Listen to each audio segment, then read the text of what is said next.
Salam alaikum wa rahmatullah wa barakatuh mes chers frères et sœurs, dans cette nouvelle vidéo je vais vous narrer un extrait du livre Les attributs du Saint-Coran et de la Sunna par Michel Ventura, disponible sur le Play Store, Amazon et plein d'autres sites de vente en ligne. Tous les liens sont disponibles dans la description. C'est un livre fait de prières, de poèmes, de paraboles et de phrases sur les enseignements du Coran et de la Sunna. Ainsi c'est un résumé du Coran et de la Sunna. Commençons. Les louanges sont à Allah, le maître du jour dernier, maître de la miséricorde et du pardon, maître de toutes choses et de son contraire, façonneur de la lumière et de l'obscurité, il prédomine sur l'avant et l'après, il est sans commencement ni fin.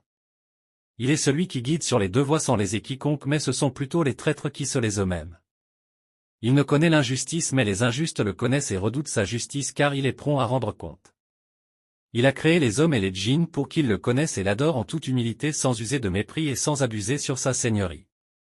Il est un Dieu unique, Allah le Sanctissime, le seul à être imploré pour ce que l'on désire et le seul digne d'être adoré. Sa création ne le connaît que par ce qu'il s'est lui-même attribué, tandis qu'elle peine à exprimer ce qu'elle cache dans son cœur.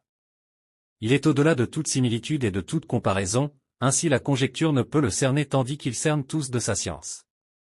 Le sommeil est le cousin de la mort et il y a un délai et des prescriptions pour toute chose. Quand une affaire commence, il dit soit et elle est, et quand elle doit se terminer, nul ne peut l'avancer ni la retarder. Inna lillahi wa inna ilayhi raji'un. En recherchant grâce et secours dans leur malheur, ses serviteurs l'invoquent, mais peu sont reconnaissants et peu se souviennent. L'homme est certes en perdition, mais Allah soutient le croyant par une parole ferme, véridique, que le faux ne peut atteindre ni de devant ni de derrière. Gloire à ce Seigneur que rien ne flatte, qui ne subit pas le changement et qui récompense les adorateurs pour la vérité qui sort de leur bouche. Mais en vérité nul mérite si ce n'est par la grâce d'Allah, et nul véridique s'il n'est point agréé par Allah subhanahu wa ta'ala. J'implore Allah, mon Seigneur et le vôtre, de prier sur Muhammad sallallahu alayhi wa sallam, qui ne connaît pas d'égal dans la création. Cet homme qui a reçu le lourd fardeau de la prophétie et qui n'a jamais désespéré de la miséricorde d'Allah. Malgré le mal qui était présent dans toutes les langues, les regards et les intentions à son époque, il n'a jamais péché ni ne s'est comporté en misérable.